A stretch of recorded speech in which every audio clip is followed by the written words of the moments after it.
कुर्कबांड और यमलोक की यात्रा।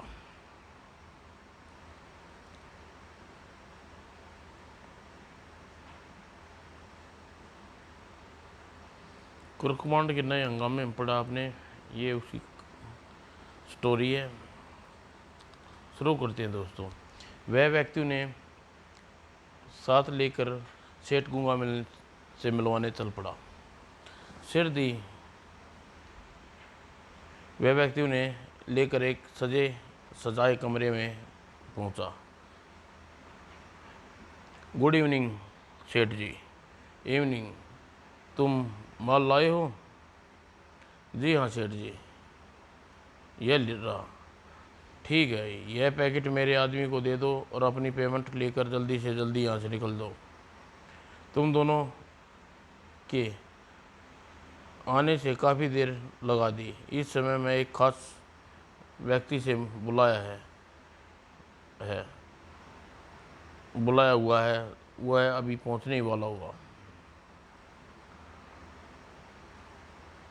और शेखर, तुम इनके माल लेकर इन्हें 2 लाख की पेमेंट करो। Yes sir.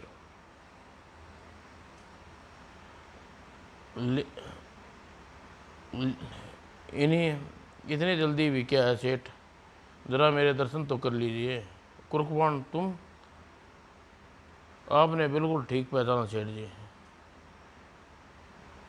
और यह है मेरा ओपी यानी पियोनो से मेरा पर्सनल असिस्टेंट में मिस्टर मोहन और मोटू।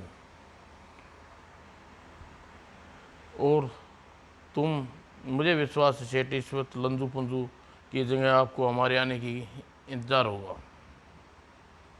बाय द वे, क्या वह जानते हैं कि गुस्ताखी कर बैठा सकता हूं कि नशीले पदार्थ और गैरकानूनी धंधे में लिप्त होने के बावजूद भी तुम मुझ जैसे नामी जासूस कुर्कबांड से क्यों मिलना चाहते थे?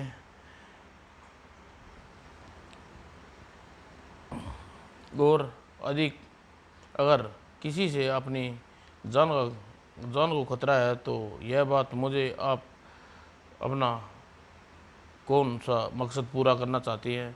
यह कमबख्त कबाब में हड्डी बनकर यहाँ कहाँ से टपक पड़ा। और असली लंजू पंजू कहाँ मर गए जिन्हें मिस्टर एक्स ने मेरे पास भेजने को कहा था? खैर, उनके बारे में मिस्टर एक्स के बाद में बात कर लूँगा, पहले इन सांपों से निपट लूँ ताकि कहीं वक्त से पहले ही मुझे डस न ले।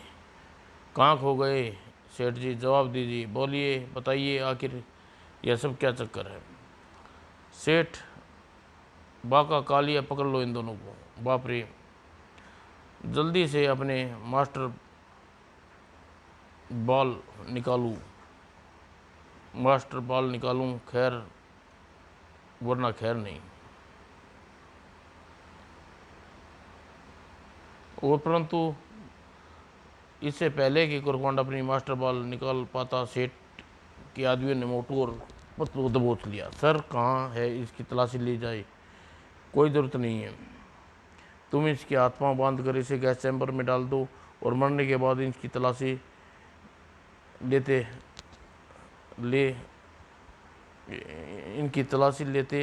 ले जाओ इन्हें। और सेठ के गुर्गे उन्हें लेकर एक तरफ चल पड़े। बड़े आए थे मुझसे चक्कर पूछने। बांड भैया, अब क्या होगा? बांड भैया, ये लोग तो हमें मारने के लिए गैस चैम्बर में ले जा रहे हैं बू। हाँ, शायद हम दोनों की मौत बहुत भयानक होगी। और फिर सिर दी सेठ के गुर्गे उन्हें ले जाकर गैस चैम्बर में डाल दिया। हाँ हाँ हाँ, बांड भैया, मुझे बचा लो, मुझे मरना नहीं चाहता।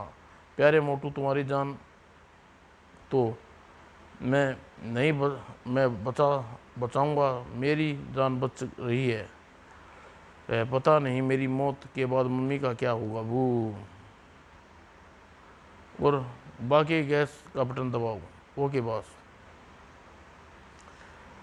और अगले ही पल खुशूम पिच पिच पिच पिच और सिर दी। बांड भैया, अब मेरा दम घुट रहा है। खो खो खो खो सांस रोक लो मोटू भाई, सिर्फ दम नहीं घुटेगा।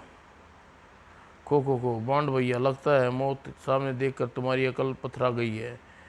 तुम्हें अनाप शनाप हो रहा है। खो अबे ओए, ऐसे मौके पर अच्छे अच्छों की अकल पथरा जाती पड़ जाती है। फिर भी मेरी बात तो क्या है, मैं एक छोटा मोटा जासूस हूँ। से भी थोड़ा मनमोजी से भी थोड़ा छोटा, तुमसे भी वो छोटा। और चलो, अब तुम दोनों को संभालो। चलो तुम संभालो, दूसरे को मैं संभालता हूँ। ठीक है, मैं उस मोटे को की आत्मा संभाल लेता हूँ, तुम पतलू की आत्मा संभालो। सिर दी दोनों यमदूतों को कुरकुंड और मोटू की आत्माएं रस्सियाँ से बांध ली। अब तुम दोनों बिना चू चपाट किए हमारे साथ सीधे चलो। लेकिन आप लोग कौन है महाशय, और हमें कहाँ ले जा रही हैं? हम यमदूत, हम यमराज के दूत हैं और तुम्हें यमलोक में ले जा रही हैं, ताकि यमलोक तुम्हारी ज़िंदगी की रेखा का जोखा, तुम्हारे सज़ा और अगली ज़िंदगी के बारे में तजवीज़ कर सके। लेकिन तुम्हारे यमराज जी जैसे जिसे सज़ा देंगे उसके शरीर तो नीचे ही रह गए हैं। अरे मूर्खो, हमारे लोक में शरीर को नहीं बल्कि आत्माओं को ले जाते हैं। यदि तुम मनुष्य जीवन को अच्छे कर्म किए हैं होंगे तो तुम्हें अगला जीवन स्वर्ग में मिलेगा। लेकिन यदि बुरे काम किए हैं होंगे तो तुम्हारा ऐसे नहीं है दंड देकर मृत्यु लोक यानी पृथ्वी लोक पर अच्छे कर्म करने वालों को भेज दिया जाएगा। ओह, ऐसे नहीं है दंड, कैसे कैसे होगा यमदूत जी? ऐसे नहीं है दंड? हा। पहले तुम्हारी आत्माएं को आरी के 2 हिस्सों में विभाजित किया जाएगा, फिर उसके बाद खोलते पानी में डाल दिया जाएगा और उसके बाद तुम पर विशालतम लाल समुद्र में डाल दिया जाएगा, जहाँ भयानक जानवर तुम्हें नोचेंगे। यदि और भी पाप किए हैं तो कटीले रेगिस्तान में घसीटा जाएगा। अगर इस तरह तुमने जितने ज़्यादा पाप किए होंगे उतनी ज़्यादा तुम्हें विभिन्न सजाएं दी जाएंगी, वह भी ज़्यादा से ज़्यादा कठोर और ज़्यादा से ज़्यादा भयानक।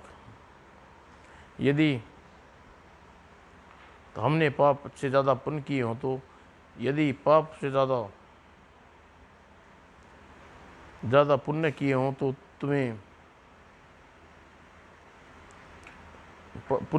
तो तुम्हें कुछ माह की वर्षों के लिए स्वर्गलोक का आनंद लेने के लिए भेज दिया जाएगा, ताकि उन्हें के बाद तुम मृत्यु लोक भेजा जाएगा। और यदि हमने बहुत ज़्यादा पुण्य किए हों तो तब तुम्हें हमेशा के लिए स्वर्गलोक में ही वास दिया जाएगा, जहाँ तुम्हें हर प्रकार के सुख होगा, जो चाहोगे वो मिलेगा। तुम्हें वहाँ किसी किस्म का कोई कष्ट नहीं होगा। वाह, फिर तो हम स्वर्गलोक ही चाहिए, चाहे वहाँ पहुँचने के लिए मुझे कितने ही पापड़ बेलने पड़े।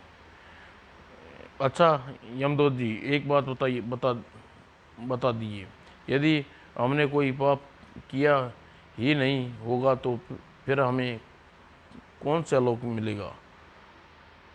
तब तो तुम्हें देवता कहलाओगी और माने जाओगे, और यमराज जी तुम्हें किसी भी देवलोक का राजा बना देंगे, और इंद्र देवता की तरह तुम भी आन बान शान से रहोगे। इतना खुश हिम्मत वह कहाँ हूँ, किसी देवलोक का राजा बन जाऊँ। हाँ, शायद बांड भैया इतने खुश किस्मत हूँ। नहीं, किसी देवलोक की गद्दी पर हाथ नहीं लग सकती, क्योंकि कोई न कोई पाप तो तुमने अवश्य किया होगा, और नहीं तो कम से कम अपने डैडी का दिल दुखाने का पाप मेरे खाते में चढ़ा ही होगा। इसलिए देवलोक की गद्दी का ख्वाब भी नहीं लेना चाहिए।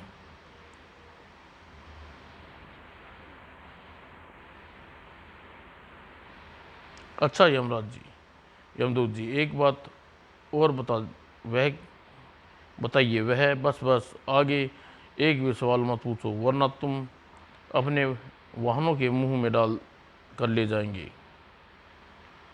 अरे बाप रे, फिर तो चुप रहने में भलाई है। वास्तव में कुरकुंड और मोटू ने उसके बाद कोई सवाल नहीं किया।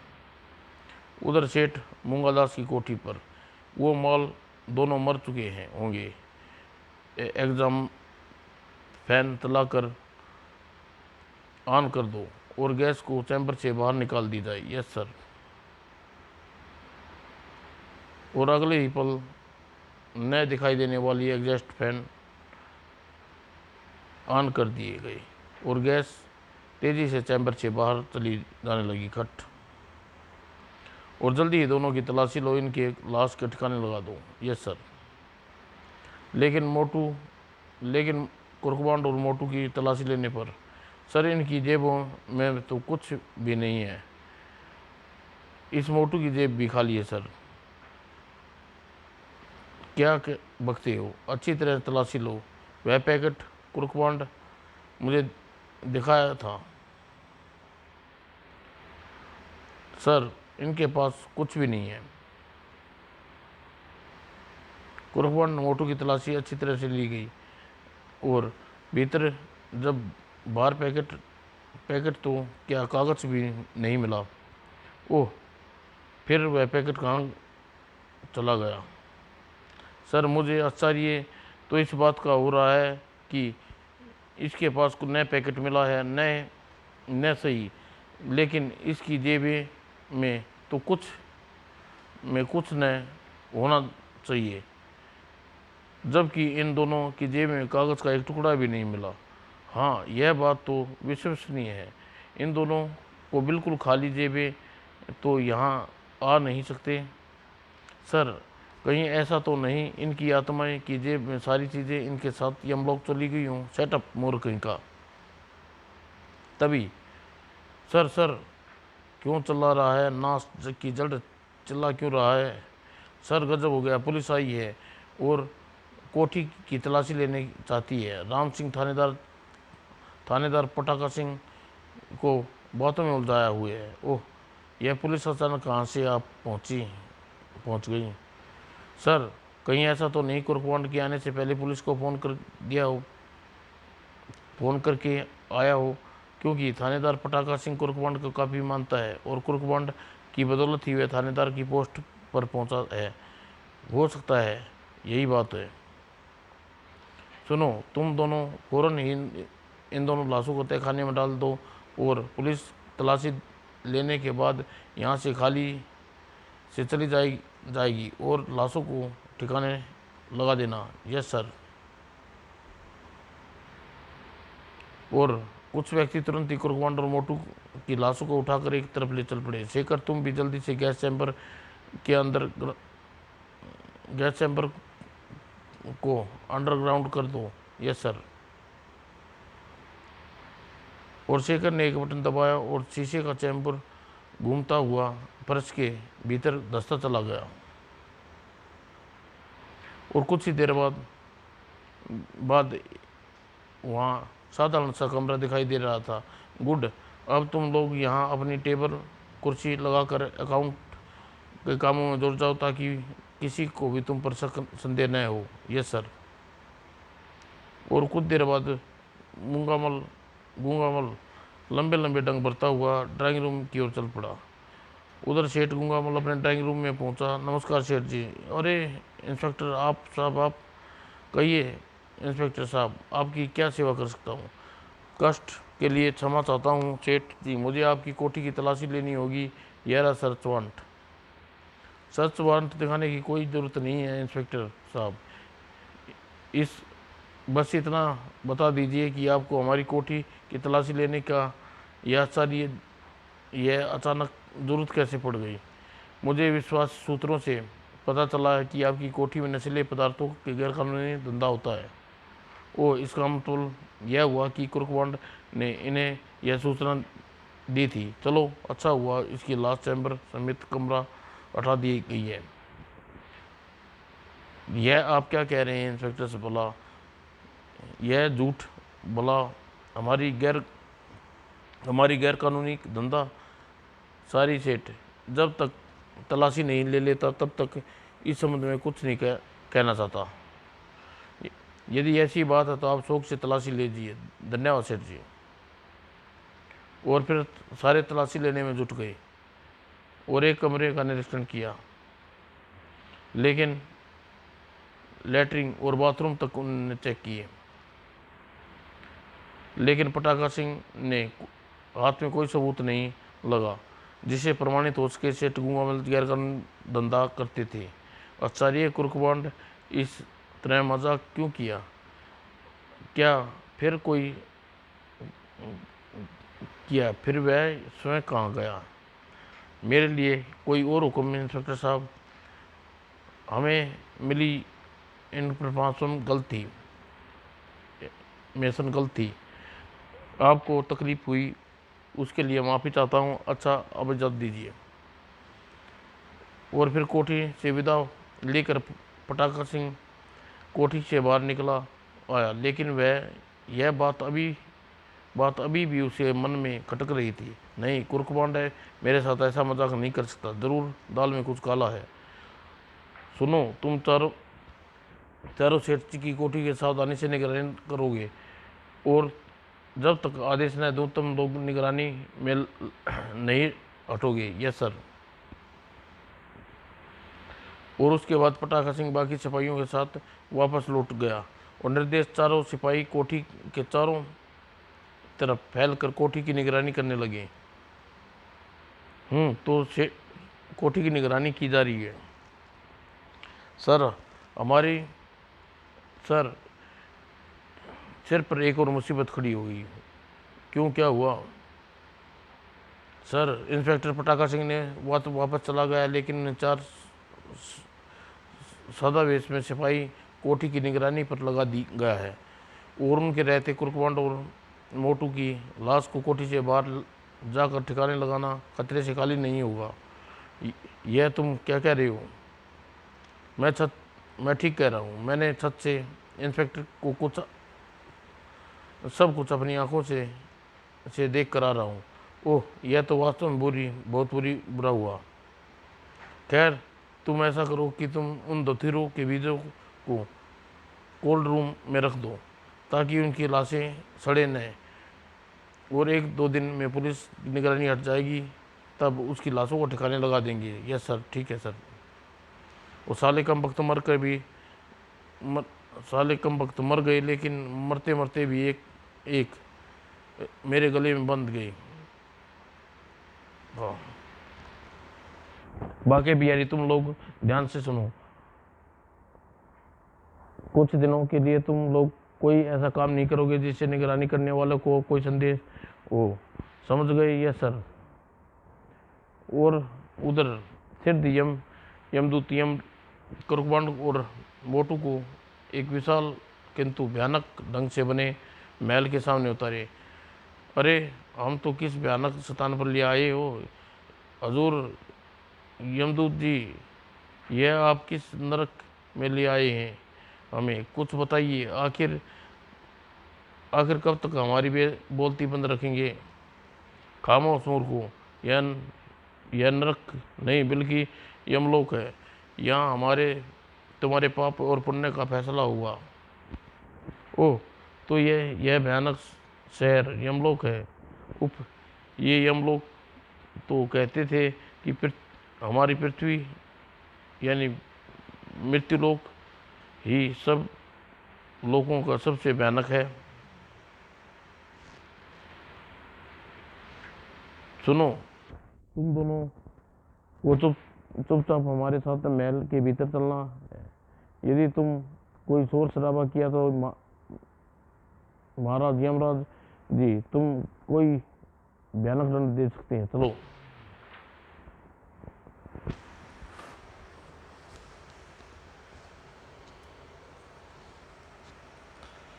बाप रे, बाहर से यमदूतों उन्हें लेकर उस महल में दाखिल हो गए। बाप रे, बाहर से ही बाहर की तरह ही भीतर का माहौल भयानक है। मुझे झुरझुरी आ रही है। हाय, छोटी सी उम्र में इतने भयानक लोग की यात्रा करनी पड़ रही है, यह मैं सोचा भी नहीं था। और यमदूत उन्हें लेकर एक लंबे चौड़े कमरे में पहुंचे, जहां विशाल काय एवं भयानक चेहरे का यमराज अपने सिंहासन पर मौजूद था। महाराज की जय।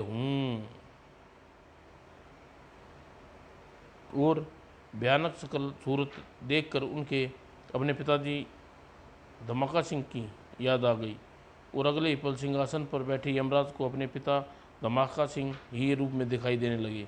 ओह डैडी, आप यहाँ भी आ गए। ओह हमारा फूफा जी को हमारे से पहले ही यहाँ पहुँच गए। हमें किसी को कोई डर नहीं। और अगले ही पल, मुझे क्षमा कर दीजिए डैडी जी, समझ में नहीं डैडी, समझ न होने के कारण आपकी आज्ञा का पालन न कर सका, शरीफों जैसा हुलिया न बना सका, लेकिन मैंने आपकी आज्ञा का पालन कर लिया। फूफा जी देखिए, आशीर्वाद दीजिए, मेरे सारे पाप माफ़ कर दीजिए। अरे परे हटो मृत्यु लोक के वासियों, तुम मेरे पैर को हाथ लगाकर मुझे अपवित्र मत करो। यह आप क्या कह रहे हैं डैडी? आप डैडी कहाँ कहाँ तो आप हमें घर में नित्य अपना पुलिसिया डंडा दिखाकर अपने कदमों में नाक रगड़ने के लिए कहते थे, और कहाँ अब कह रहे हैं कि हमारे आपके पैरों पर हाथ लगाने से आपके अपवित्र हो जाएंगे। हाँ फूफा जी, और आपकी आंखें और कानों को ज़रा विश्वास नहीं हो रहा कि आप यहाँ आकर हमें भूल तो नहीं गए। खामोश मूर्खों, मैं तुम्हारा कोई डैडी और फूफा नहीं हूँ, मैं यमराज हूँ, यमराज यानी यम लोक का राजा यमराज। हे, कहीं आप हमसे मजाक तो नहीं कर रहे फूफा जी? यस डैडी, सचमुच बताइए, कहीं आप सिंहासन पर बैठने के बाद आपकी नीयत तो नहीं फिर गई? खामोश दोस्तों, हमसे दिल्लगी करते हो यानी मौत के देवता यमराज से सुनो, यदि तुम दोनों को इस किसी भी मुंह से एक भी शब्द मुंह से निकला तो हम तुम्हें ज़मीन पर गड़वा कर उस समय तक अपने लोक में चूहे छुड़वा देंगे। चूहे? हाँ चूहे, तुम्हारे लोक के हाथियों से चुगने हैं। अरे बाप रे, खामोश रहने में भलाई है। और उसके बाद चित्रगुप्त जी, जी जी, जल्दी से अपने कार्यालय में इन दोनों के जन्म और मृत्यु के पाप और पुण्य का खाता लेकर आइए। जी जो आज्ञा प्रभु, कहकर चित्रगुप्त वहाँ से चला गए। और लेकिन सिर दी बदभाव से दौड़े दौड़े पुनः वहाँ पहुँचे। गजब हो गया, गजब हो गया प्रभु, गजब हो गया। क्या हुआ चित्रगुप्त, आप इतने घबराए हुए क्यों हैं? बात ही कुछ ऐसी है प्रभु, आपने बात ही कुछ ऐसी है प्रभु, जिन्हें आपके दूत पकड़कर लाए हैं, दरअसल ये नहीं, इन्हें पकड़ कर लाना था। हाँ, इन दोनों की खातों में तो अभी बहुत लंबी आयु लिखी है। क्या? ओह नहीं, हमारे दूतों ने ऐसी गलती हरगिज नहीं हो सकती। निश्चित ही आपको भ्रम हुआ है। मुझे भ्रम हो सकता है महाराज, लेकिन मेरी बहियों को नहीं। मेरी बहिये का दर्ज विवरण के मुताबिक ही यहाँ का रहस्य लंचपुंज नामक दो व्यक्तियों का होना चाहिए था, जबकि ये दोनों लंचपुंज हरगिज नहीं हो सकते। यह आप क्या कह रहे हैं चित्रगुप्त? यदि ये दोनों लंचपुंज नहीं है तो कौन है? प्रभु, आप आपके इन प्रश्नों का उत्तर आपके दूत ही दे सकते हैं। मैं भला इस संबंध में क्या कह सकता हूँ। लेकिन हम तो आपके बताए व्यक्तियों को ये आत्माएं को लेकर आए हैं चित्रगुप्त जी। आप ही ने कहा था कि आज मृत्युलोक में भारतवर्ष नामक देश में लंचपुंज नाम के 2 व्यक्तियों की आत्माएं को लाना है और सेठ मंगलदास की कोठी नंबर 13 लिंग रोड पर 7 बजे 10 मिनट पर मृत्यु प्राप्त होंगे। हाँ, मैंने ठीक कहा था, लेकिन ये दोनों वह नहीं है। इसमें से एक का नाम कुरकमांड उर्फ अनोखीलाल, दूसरे का नाम मोहन उर्फ मोटू है। परंतु 7 बजे 10 मिनट पर ही हम दोनों यही मृत्यु को प्राप्त होते मिले थे। सत्यानाश, फिर ज़रूर कहीं कोई गड़बड़ी हुई है। ठहरो, मैं इन दोनों से पूछता हूँ। तुम दोनों लंचपुंज की जगह सेठ गूंगामल की कोठी पर कैसे पहुँचे और लंचपुंज की जगह तुम दोनों ने कैसे मारे गए? वाह, हा हा हा, क्या बात है। गलती खुद करते हो और जवाब दूसरों से मांगते हो, यानी मारते खुद हो और मरने वाले से पूछते हो तुम कैसे मरे। कमाल है, भगवान भी गलती करते हैं, यह तो मैंने कभी सोचा नहीं था। लगता है यहाँ का हिसाब किताब भी अंधेरी नगरी के चौपट राजा की तरह है। खामोश, ठीक तरह से जवाब दो, वरना तुम दोनों को ज़मीन में जिंदा गड़वा दूंगा। तब जल्दी से गड़वा दीजिए महाराज, ताकि अपने ऊपर से जो हेड धर्मराज जी हैं उनसे भी मालूम हो सके कि आप क्या उल्टा सीधा काम करते रहें और क्या गड़बड़ी करते हैं, और अपनी गलतियां छिपाने के लिए, अपनी भूल ढकने के लिए बेगुनाहों पर क्या क्या जुल्म ढाते हैं, कैसे अत्याचार करते हैं। हे राम, यह किस मुसीबत में फंसा गया। अब क्या होगा चित्रगुप्त? हम अपने दूतों से हुई भूल के बारे में महाराज धर्मराज जी को क्या जवाब देंगे? यदि उन्होंने हमारी इस लापरवाही के बारे में ज़रा भी भनक लग गई तो न जाने हमें क्या सज़ा दें।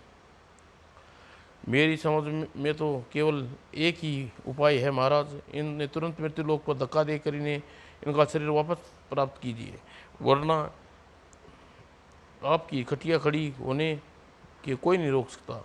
मैंने इनका पाप पुण्य का खाता भी देखा है, इनके खाते में एक भी पाप नहीं है, सब पुण्य ही पुण्य हैं। यदि धर्मराज जी को मालूम हो गया तो आपकी जरा सी लापरवाही के कारण देवता स्वरूप मनुष्य को आत्माएं जबरदस्त यहाँ लाया गया है, और न केवल उन्हें भूल का दंड भोगना पड़ेगा, बल्कि हो सकता है आपको पदयुक्त करते हुए इन दोनों में से किसी को आपका सिंहासन सौंप दे। नहीं नहीं, ऐसा मत कहिए चित्रगुप्त।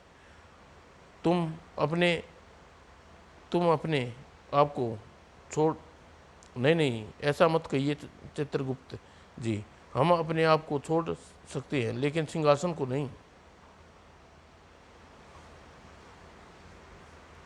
तो फिर देर मत कीजिए महाराज, तुरंत ही अपने दूतों को आज्ञा दे दिए, वे उन्हें सादर मृत्युलोक में पुनः छोड़ कर आए। ठीक है, ऐसा ही करवाता हूँ।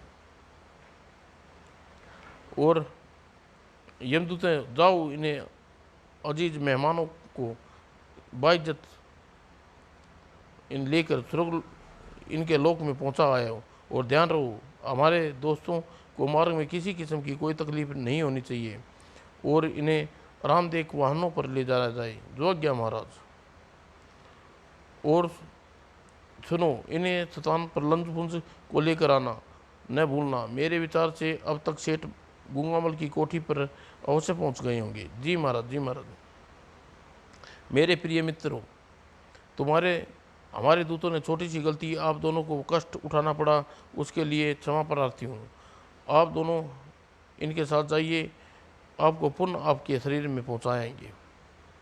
कुर्कबान परंतु कुर्कबान को तो अब मन ही मन एक योजना बना चुका था। क्षमा मांगने से अब कुछ नहीं होने वाला महाराज, गलती आपने की है, इसलिए गलती का फल भी आपको भुगतना पड़ेगा। क्या मतलब, क्या तुम कहना चाहते हो? सिर्फ सिर्फ यही कि हमें लोक में जाने से पहले हम धर्मराज जी की सारी बात बताना चाहते हैं। नहीं नहीं, ऐसा नहीं कर सकते, हम उनसे हरगिज नहीं मिलने देंगे। पर हम भी आपके दरबार में 1 इंच भी नहीं लेंगे, चाहे हमें ज़मीन में ही क्यों ना दफन कर दें। हाय, यह किस चालाक इंसानों की आत्माएं से पाला पड़ गया। चित्रगुप्त जी, आप समझाइए इन्हें, मान ये हमारी बात मान ले और दोनों को हमारी जान जंजाल बने जा रही हैं। ठहरिए महाराज, महाराज मुझे सोचने दीजिए।